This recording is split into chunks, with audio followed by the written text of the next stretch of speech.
This video is sponsored by Squarespace. Don't tell me they don't use money in the 23rd century. Well, we don't.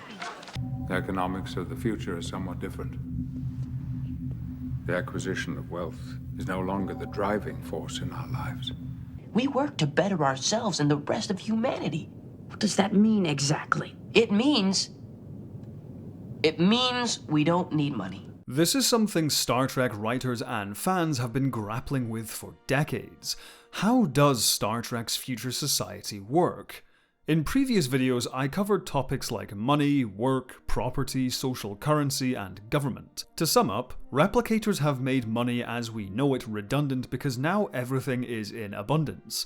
People work not to earn enough to survive, but to do something that satisfies them personally. This is encouraged due to reputation now acting as a kind of currency. People who do nothing with their lives live comfortably, but those who strive to achieve something are admired greatly, yielding both social and material rewards. However, there's still a question which has been lingering over this discussion from the very beginning.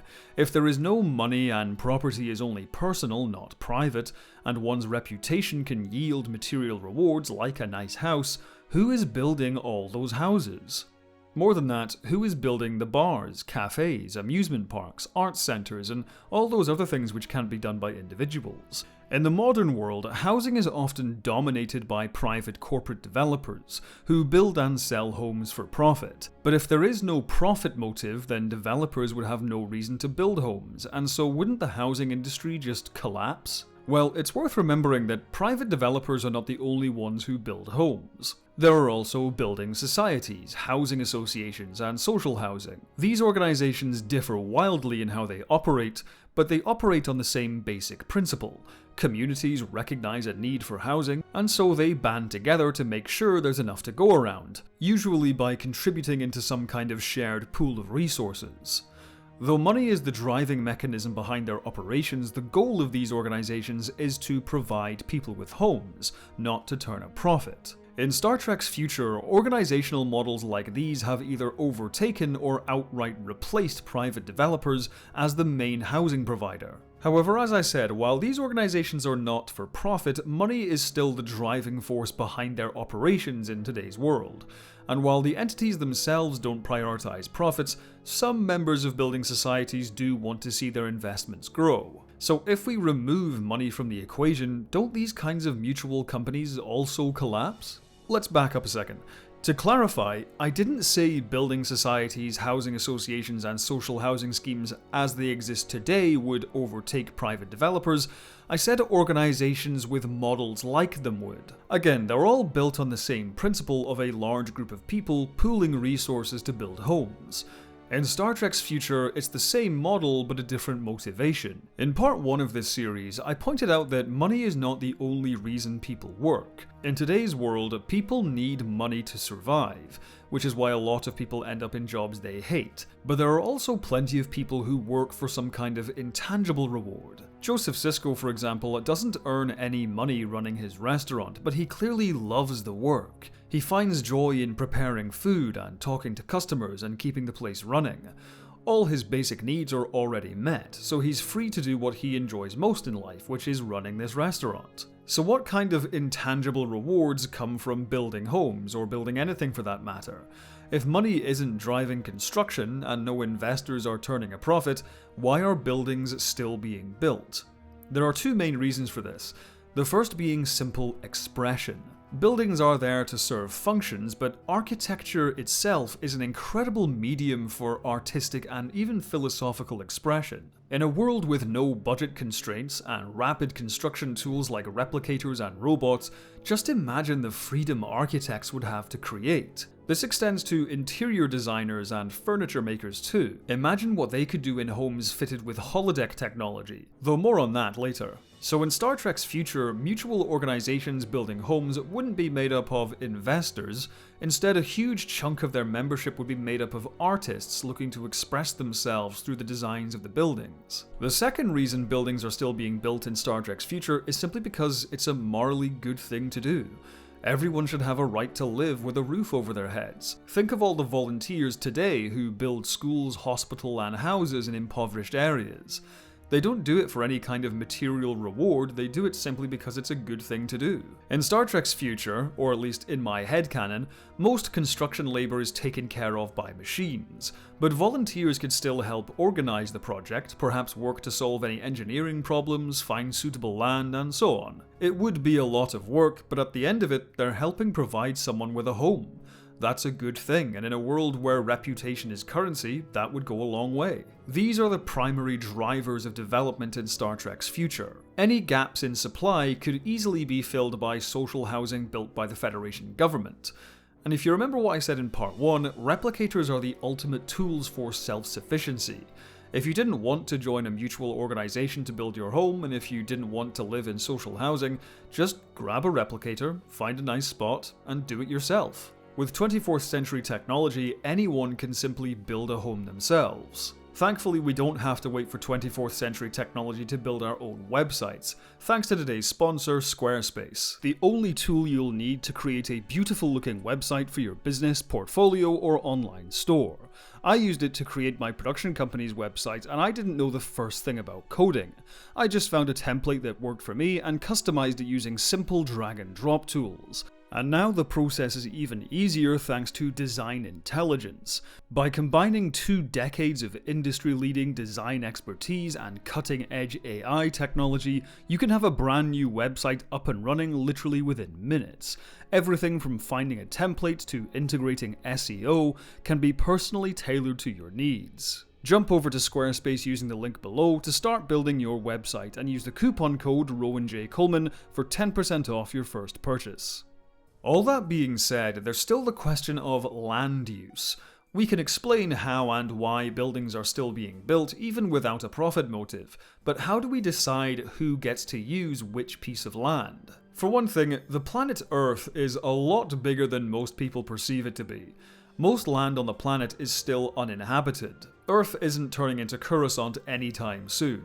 In the UK, for example, every city could double in size, and yet it would only cover 12% of the available land in the Isles. Recalling Star Trek's transcendentalist leanings from the previous video, Pike and Kirk may have just wandered off into the wilderness, found a nice spot of land no one was using, and just built themselves a house. However, this requires a change in philosophy around the use of land. Political economist and journalist Henry George believed that land, something that wasn't invented by anybody, should belong to all members of society equally, and that anyone who fences off a piece of land to call their own, depriving others of access to it, should pay a tax for it. Anyone who buys a plot of land only to do nothing with it would simply be wasting money, so they'd be incentivized to either sell it to someone else or do something of value with it. Obviously, there are no taxes in Star Trek's future, but I would imagine they adopted a philosophy like this. If you want to build something somewhere, be it a house, a bar, or an amusement park, simply find a suitable location and ask if anyone is using it. If no one is, great, go ahead.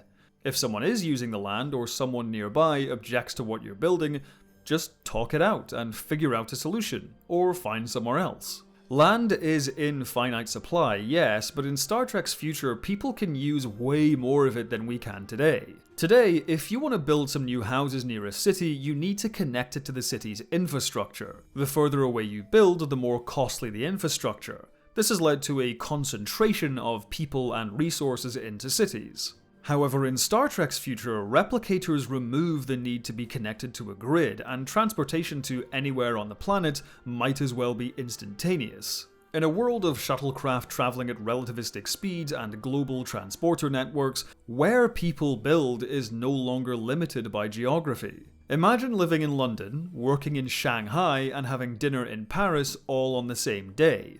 In Star Trek's future, it's possible. There's also hologram technology to consider. We know that while inside a holodeck, users can journey far into the distance of a simulated landscape without ever hitting the wall. We also know that because holodeck technology is based on the same principles as the transporters and replicators, holodeck simulations feel entirely real while you're within them. So even if you get stuck with a tiny box room apartment, holographic projectors can turn that tiny living space into a luxurious mansion or spacious penthouse. It's up to the user. We also know that Earth has some kind of weather control system, so even if you prefer a rustic log cabin, you could be guaranteed a nice climate wherever you put down. I'd also like to point out that not everyone wants to live in the same type of place. Many people want beachfront property, but many others prefer the woods or the desert or even the Arctic Circle. After all of that, if you still think land is too finite, do you know where you can find plenty of living space? Space. I'm not just talking about other planets, but space habitats. In Ian M. Banks' Culture series, another post-scarcity utopian society, most people don't live on planets, but instead live in enormous space habitats called orbitals. The area of space the culture covers is so vast that anyone can find their ideal living conditions if they look long enough. Star Trek features numerous large space habitats, and at one point Bones even mentions owning an entire moon. So if you can't find what you're looking for on Earth, you have all of space to choose from. However, there's still another question which crops up now and then. In a world with no money, no private property, with all that George's land use stuff I just talked about, how does the Picard family own Chateau Picard? We know the property has been in their family for generations, meaning it was originally bought with money a long time ago and then inherited by those who came after. Doesn't that whole idea contradict the egalitarian, moneyless society seen in Star Trek? Not necessarily. I think when people hear the word equality, they often think of it as everyone getting the same thing, but what it really means is equality of opportunity. Some people will want big country houses and some people won't.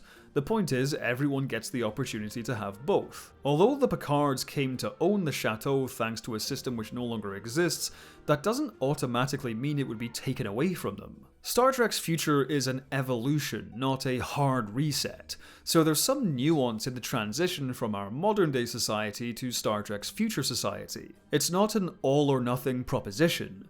People weren't forced to stop using money, they were offered a better alternative. So I think Chateau Picard was simply grandfathered into the new system. After all, what would be the point of forcibly taking this property away from the family? A property which the family uses and works on. They aren't doing anyone any harm. Remember that this is a future where resources are abundant and an individual's rights are enshrined under the Federation Charter. Sure, some extra houses could maybe be built on the land taken up by Chateau Picard, but there's no need, and no one has the right to force the issue.